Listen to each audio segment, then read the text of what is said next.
Collinwood in the year 1897, where Barnabas Collins has come to try and save young David Collins' life. Here he has met many of the people who made up that time in the past. But tonight, for the first time, he has met Laura Collins and seen to his horror that beyond this past lies another past containing even more terror than he has yet dreamed of.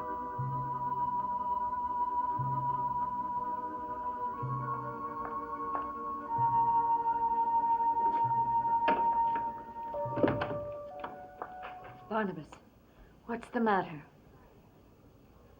What's the matter? Cannot be. What cannot be? I saw her. I heard her voice.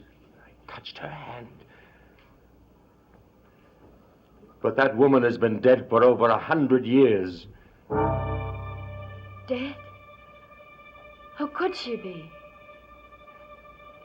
You must be mistaken. I don't think I am mistaken. She's Jameson and Nora's mother. And Edward's wife. But I have lived many lives and seen many people. But I sense this woman is more than she seems. Much more. What is she? That's what we're going to find out. How? Stay here today, Charity. Tonight, come to the old house and help me find the answer to the question, who is Laura Collins?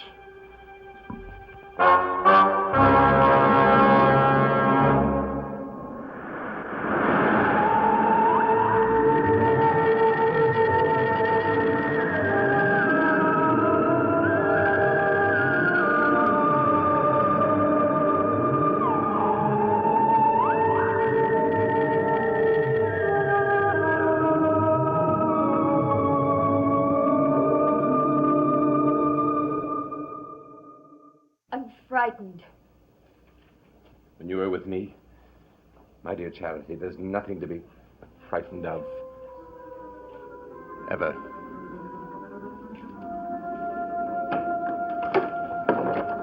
Oh, there you are. And there you are. And there she is. Well, it makes quite a cozy little threesome, doesn't it, Charity? How do you know who I am? I make a point of knowing all of Barnabas's friends. I think I owe him that interest. Well, considering our relationship.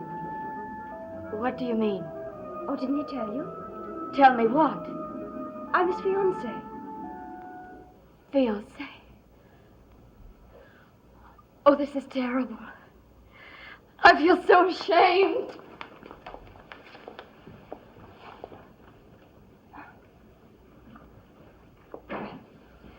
After all these years, Barnabas, I would think your taste in women would improve. She seems rather thick-witted. And I think you'd better leave her alone. Amusing advice. Coming from you, who's made me what I am. Barnabas, Charity Trask can be nothing but trouble. I see you've forgotten nothing about the Trasks. No. I remember dear Reverend Trask well. A poor man who tried so hard to destroy the witch and failed so miserably. Thanks to me. There was a rather sweet irony in the way you handled his execution. Walling him up in your own cellar. I always rather appreciated that. Thank you. But this Trask is not your problem. Don't make him your problem. If he should suspect that you have anything to do with Charity, he'll hunt you down like an animal. I can deal with him. But you're not here to deal with him. You're here to find out what happened in the past that's making David Collins ill. I am touched by your concern, Angelique. Barnabas, I don't want anything to happen to you. Intruding in a time that's not your own can be very dangerous. You don't want anything to happen to me. Do you mean that? Why, of course I do. Then undo what you did to me. Make me human. Human? Then there'll be no need for Charity Trask or any of the others. Except Rachel. Rachel? She's the one. She's the one you'd really like to be with, isn't she? She's the one you'd run to if you were human. Angelique, your concern for me, as usual, is concern for yourself. Well, it's getting late.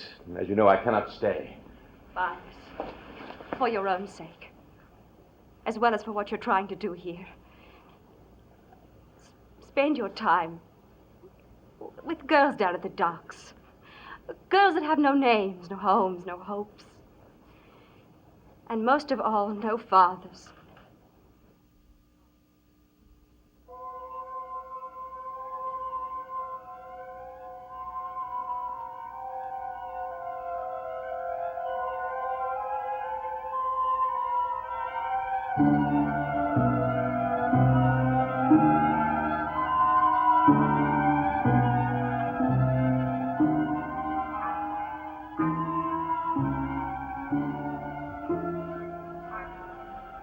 Who are you? Angelique. What are you doing here? This is a very special day. Very special day. Yes, my dear. It's your wedding day. Yes. It's my wedding day. I'm here to help you. Get dressed. Get ready for him. Thank you. But it's black. Yes, of course it is. A wedding veil mustn't be black. Yes. Yes, it must. When you're marrying dead.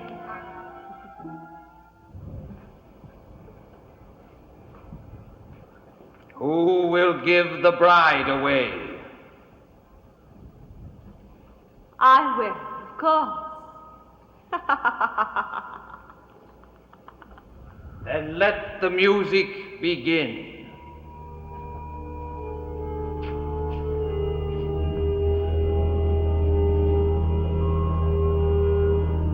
Are you ready for the ceremony? Then I shall begin.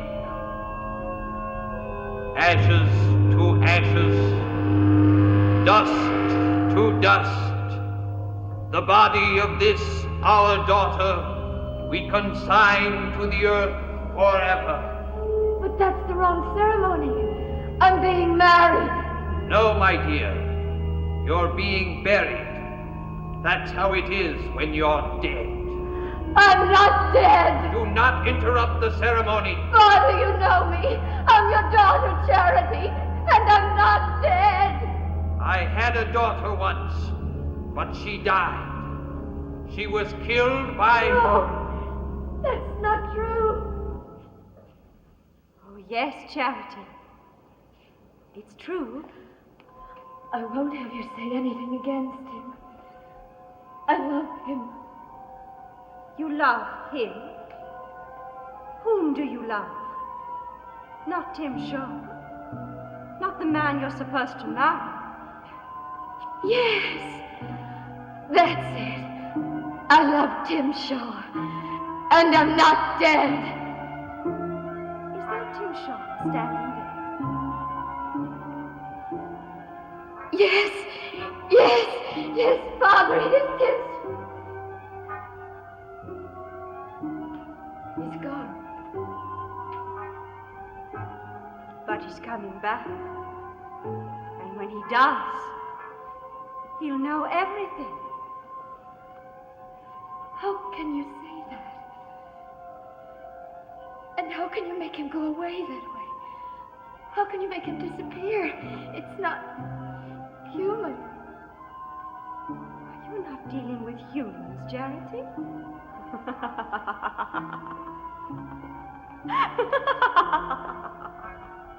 Help me. Help me. Help me, please.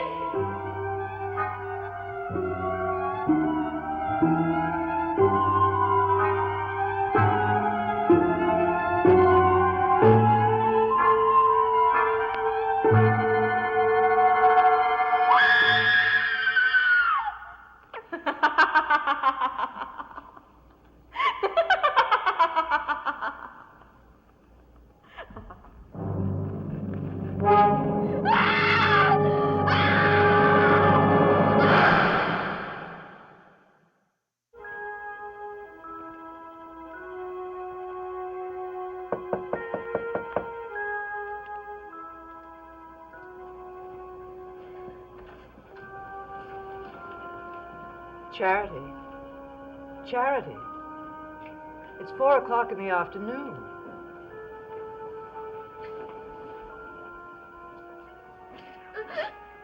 Don't do that. You're awake. Yes, How do you feel? I don't know. What's the matter? The light hurts my eyes.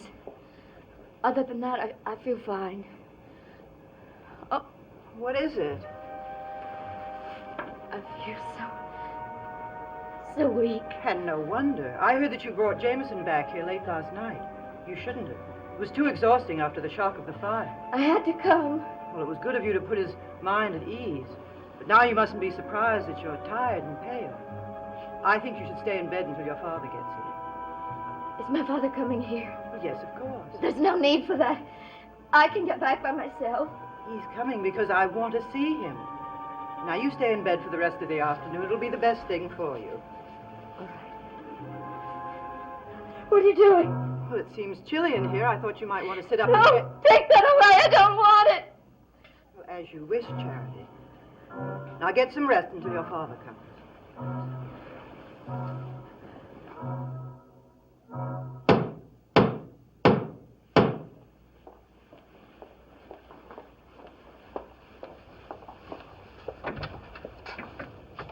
Oh, good afternoon, Reverend Trask. You know me? By reputation, I'm Angelique, Barnabas Collins' fiancée. Delighted. Oh, no more than I am. Finally meet the famed Reverend Trask. And to hold in mine the hand that has shaped the destiny of so many. I had not realized my reputation was so widespread. Oh, you'd be surprised.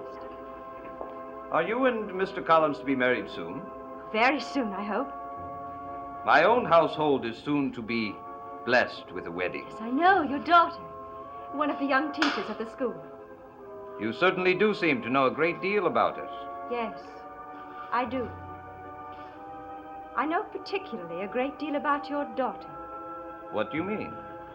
I think that you should marry her off as quickly as possible. As quickly as possible.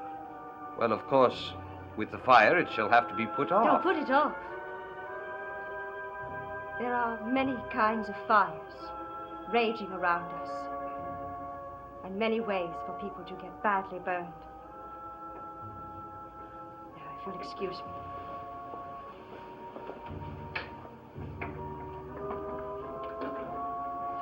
Miss Collins, Reverend Trask. I had hoped my daughter would be here to greet me. Oh, she's upstairs sleeping. At this hour? Yes. I can hardly believe that. She knows how I feel about sloth. She's not feeling well today. What's the matter with her? It's the shock from the fire. She can rest while you and I talk. Shall we go into the drawing room? My dear lady, I would follow you anywhere.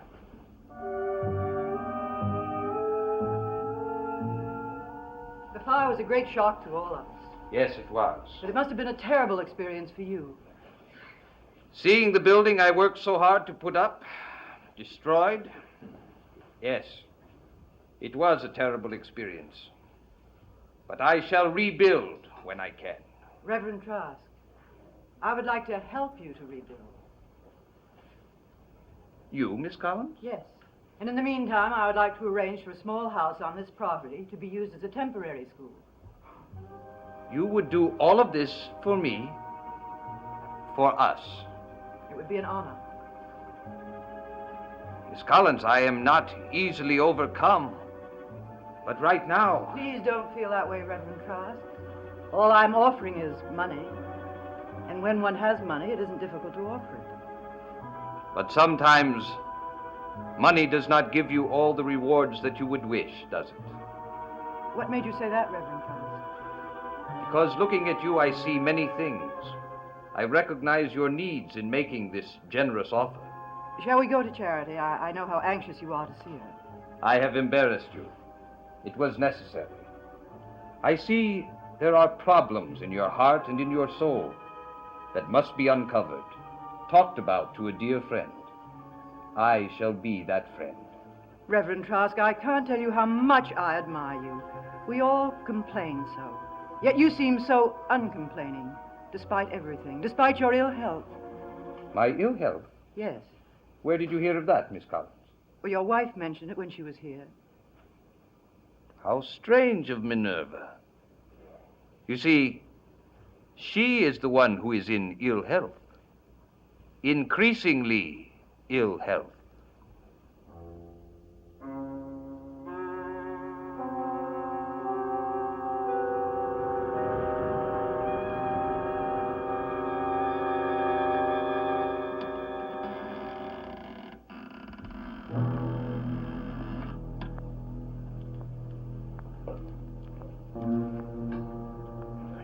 Charity. I need you. There is much to be done. Hurry, my dear. Hurry. She seemed very pale to me. Pale and strangely lethargic. It seems difficult for her to hear me. But I'm sure she'll be much better after she sees you.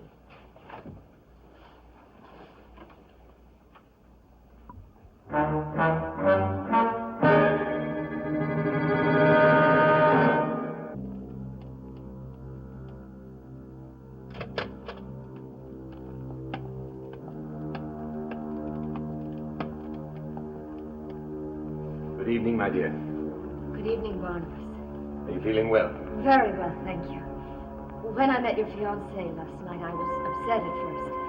Upset and depressed, but then lying in bed thinking about it, it didn't seem to matter that you are engaged or that I am engaged. Because of this special thing that we have between us. Yes. I know that now, and it makes me feel elated, as if something extraordinary might happen. Something extraordinary might well happen. We could be on the brink of a discovery. What kind of discovery? That's what we must find out. I had this trunk brought down from the attic. It belonged to Jeremiah Collins. It looks very old. It is old, and many of its contents have crumbled with the years. But others are more substantial. Like this.